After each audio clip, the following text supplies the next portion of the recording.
飛蚊症係咪唔醫都自己好返呢？大多數情況之下，飛蚊症係良性嘅眼科現象，唔會對視力造成嚴重嘅影響。隨住時間推移，飛蚊症嘅症狀咧會改善或者變得冇咁明顯。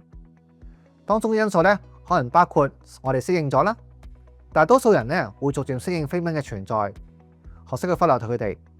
呢種適應咧可能需時幾個月啦，或者更長嘅時間。而另一方面咧，飛蚊有機會自然消退嘅。有啲飛蚊咧隨住時間推移咧而變細或者消失。玻璃體當中嘅漂浮物咧可能會移到視野邊緣嘅位置，唔再影響到視力。儘管飛蚊症咧喺大多數情況之下咧都可以自行好轉，有啲情況之下，如果飛蚊突然間增加，伴隨住閃光、視野受到遮擋或者視力急劇下降咧，呢啲都可能係視膜脫落嘅表現，需要及時注意並且就醫㗎。